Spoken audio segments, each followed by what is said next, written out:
உங்க ஸ்கின்ல இந்த மாதிரி ஸ்கின் ரஃப்பா பம்பியா புள்ளி புள்ளியா இருக்கா? இது வந்து ஒரு ஹார்ம்ஃபுல் கண்டிஷனோ ஒரு பெயின்ஃபுல் கண்டிஷனோ கிடையாது. இதுக்கு பேர் வந்து கெரட்டோசிஸ் பைலாரிஸ். இந்த கெரட்டோசிஸ் பைலாரிஸ் வந்து பாத்தீங்கன்னா மென்னை விட விமென்க்கு ரொம்ப காமனா நம்ம வந்து பார்க்கலாம். இது மெயினா எங்க வரும் அப்படின்னு பாத்தீங்கன்னா ஃபோராம்ல, கைகள்ல, தொடையில, கால்ல இந்த இடத்துல வந்து நம்ம அதிகமா பார்க்கலாம். ஸோ இந்த கண்டிஷனுக்கு நிறைய பேர் வீட்லேயே ட்ரீட் பண்ணலாம் அப்படின்னு சொல்லிட்டு சில காமன் மிஸ்டேக்ஸ் அண்ட் தெரியாமல் நிறைய மிஸ்டேக்ஸ் பண்ணிட்டு இருப்பாங்க. ஸோ அதை இந்த வீடியோவில் நம்ம பார்க்கலாம். அண்ட் அதோட சேர்த்து அதற்கான ட்ரீட்மெண்ட் இந்த வீடியோவில் நம்ம வந்து பார்க்க போகிறோம். ஸோ இந்த வீடியோ வந்து ஃபுல்லாக பாருங்க. Hi, this is doctor Joy, homeopathy consultant, Joy homeo care, Chennai. So first இந்த கெரட்டோசிஸ் பைலாரிஸ் எப்படி வருது அப்படின்னு தெரிஞ்சாதான் நம்ம இதுக்கான ட்ரீட்மெண்ட் வந்து பண்ண முடியும் அண்ட் ஃபர்தராக வராமல் வந்து தடுக்க முடியும். ஸோ முதல்ல இந்த கெரட்டோசிஸ் பைலாரிஸ் எப்படி வருது அப்படின்னு பார்த்தீங்கன்னா, நம்ம ஹேர் ஃபாலிக்கல்ஸில் போய் இந்த கெரட்டின் ப்ரோட்டீன் வந்து கிளாக் பண்ணும்போது நமக்கு வந்து இந்த கண்டிஷன்ஸ் வந்து பம்பியாக வந்து புள்ளி புள்ளியாக வந்து தெரியுது. ஸோ ஏன் இந்த மாதிரி கிளாக் ஆகுது அப்படின்னு பார்த்தீங்கன்னா, முதல் காரணம் வந்து வேக்சிங். ஸோ நீங்கள் ஹேர் வேக்ஸ் பண்ணும்போது அந்த போர்ஸில் போய் இந்த கெரட்டின் வந்து கிளாக் ஆயிரும். ஸோ இதனால் ஹேர் ஃபாலிகல்ஸ் இன்ஃப்ளேம்ட் ஆகி உங்களுக்கு இந்த மாதிரி பம்பி ஸ்கின் வந்து வரும். ஸோ 90% இந்த கண்டிஷன்ஸ்க்கு வந்து காரணம் வந்து பார்த்தீங்கன்னா வேக்சிங். ஸோ ஹேர் ரிமூவல் ப்ராப்பராக பண்ணாமல் இந்த மாதிரி வந்து நிறைய பேருக்கு வந்து கண்டிஷன்ஸ் ஏற்படலாம். சில பேருக்கு ஷேவிங் பண்ணுறதுனால அதனால ஏதாவது இன்ஃப்ளமேஷன் இன்ஃபெக்ஷன் ஆகி இந்த மாதிரி கண்டிஷன்ஸ் கூட வரலாம். ஸோ மோஸ்ட்லி வந்து பார்த்தீங்கன்னா வேக்சிங்க்கு அப்புறம் தான் இந்த கண்டிஷன்ஸ் நிறைய பேருக்கு வந்து ஸ்டார்ட் ஆகியிருக்கும். நீங்கள் நோட் பண்ணி பாருங்க. அடுத்த முக்கியமான காரணம் வந்து பார்த்தீங்கன்னா dry skin. So dry skin இருக்கவங்களுக்கு கண்டிப்பாக இந்த கண்டிஷன்ஸ் வரதுக்கு நிறைய வாய்ப்பு இருக்குது. அடுத்து வந்து பார்த்தீங்கன்னா ஜெனட்டிக்ஸ். ஸோ உங்கள் ஃபேமிலியில் இந்த மாதிரி கண்டிஷன்ஸ் காமனாக இருக்குது அப்படின்னா உங்களுக்கும் வரதுக்கு சான்ஸ் இருக்குது.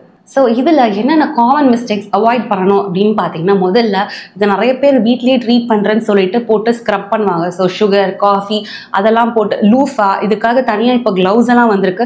ஸோ அந்த மாதிரி க்ளவுஸ் எல்லாம் போட்டு நீங்கள் ஸ்க்ரப் பண்ணும்போது உங்கள் ஸ்கின்ல மைக்ரோடியர் வந்து உண்டாகும். அதோட சின்ன சின்ன இன்ஜுரிஸ் உண்டாகும். ஸோ இதனால உங்கள் கண்டிஷன்ஸ் இன்னும் வேர்சன் தான் ஆகுமே தவிர வந்து கம்மி ஆகாது. அந்த நேரத்துக்கு உங்களுக்கு கம்மியான மாதிரி தெரியும், ஆனால் இன்னும் ஜாஸ்தியாக தான் வரும். ஸோ கண்டிப்பாக ஸ்க்ரப் பண்ணாதீங்க. அடுத்து வந்து பார்த்தீங்கன்னா ட்ரை ஷேவிங். ஸோ எந்த க்ரீம்ஸோ எந்த லோஷனுமே அப்ளை பண்ணாமல் சில பேர் ஷேவ் பண்ணுவாங்க. ஸோ அந்த மாதிரி ஷேவ் பண்ணும் போதும் இந்த மாதிரி கண்டிஷன்ஸ் வந்து வரலாம். அதே மாதிரி ரிவர்ஸ் ஷேவிங், அதாவது ஹேர் க்ரோத்துக்கு அகெயின்ஸ்டாக ஷேவ் பண்ணும் போதும் இந்த மாதிரி கண்டிஷன்ஸ் வர்றதுக்கு வாய்ப்பு இருக்குது. அடுத்து வந்து வேக்சிங் ஒரு முக்கியமான காரணம் இந்த கண்டிஷன்ஸ் வர்றதுக்கு. ஸோ வேக்ஸ் பண்ணுறதை முடிஞ்ச அளவுக்கு அவாய்ட் பண்ணுங்கள். ஸோ இதுக்கான ரீசன்ஸ் எல்லாமே நம்ம பார்த்துட்டோம். இப்போ இதை எப்படி நம்ம சரி பண்ணுறது, இதுக்கான ட்ரீட்மெண்ட் என்ன அப்படின்னு பார்த்தீங்கன்னா, முதல்ல மாய்ஸ்சரைசர் அப்ளை பண்ணணும். ஸோ நீங்கள் மாய்ஸ்சரைசர் அப்ளை பண்ணுறது ரொம்ப ரொம்ப முக்கியம். ஸோ ஸ்கின்ல நீங்கள் மார்னிங் அண்ட் நைட் 2 வேளையும் கண்டிப்பாக மாய்ஸ்சரைசர் அப்ளை பண்ணீங்க அப்படின்னால இந்த கண்டிஷன்ஸ் வந்து பாதி குறைஞ்சிரும். ஸோ ட்ரை ஸ்கின் இதுக்கு வந்து ஒரு முக்கியமான காரணம். ஸோ நீங்கள் மாய்ஸ்சரைசர் அப்ளை பண்ணுறது ரொம்ப ரொம்ப முக்கியம். அண்ட் முக்கியமான விஷயம், உங்கள் மாய்ஸ்சரைசரில் கிளிசரின், யூரியா, லாக்டிக் ஆசிட் இந்த மாதிரி ஆக்டிவ்ஸ் இருக்கான்னு பார்த்துக்கோங்க.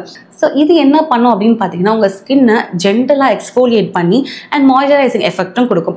Hydration is more important then exfoliation. So உங்கள் ஸ்கின்னை ஹைட்ரேட் பண்ணுறது ரொம்ப ரொம்ப முக்கியம். ஸோ கண்டிப்பாக மாய்ஸ்சரைசர் மார்னிங் அண்ட் நைட் வந்து அப்ளை பண்ணுங்கள். அண்ட் உங்கள் பாடி வாஷில் சாலிசிலிக் ஆசிட் இருக்கிற மாதிரி பார்த்துக்கோங்க. ஸோ சாலிசிலிக் ஆசிடும் உங்கள் ஸ்கின்னை ஜென்டலாக எக்ஸ்ஃபோலியேட் பண்ணி இந்த கண்டிஷன்ஸ்லேருந்து உங்களுக்கு ரிலீவ் பண்ணும். அண்ட் குளிச்சதுக்கப்புறம் கண்டிப்பாக மாய்ஸ்சரைசர் அப்ளை பண்ணுறது ரொம்ப ரொம்ப முக்கியம். ஹேர் ரிமூவ் பண்ணுறதுக்கு வேக்சிங் ட்ரை பண்ணாதீங்க. வேக்சிங் வந்து ஸ்ட்ரிப் பண்ணும்போது உங்கள் ஸ்கின்ல இருக்க மாய்ஸ்சரும் வந்து ரெஸ்ட்ரிப் ஆயிரும்.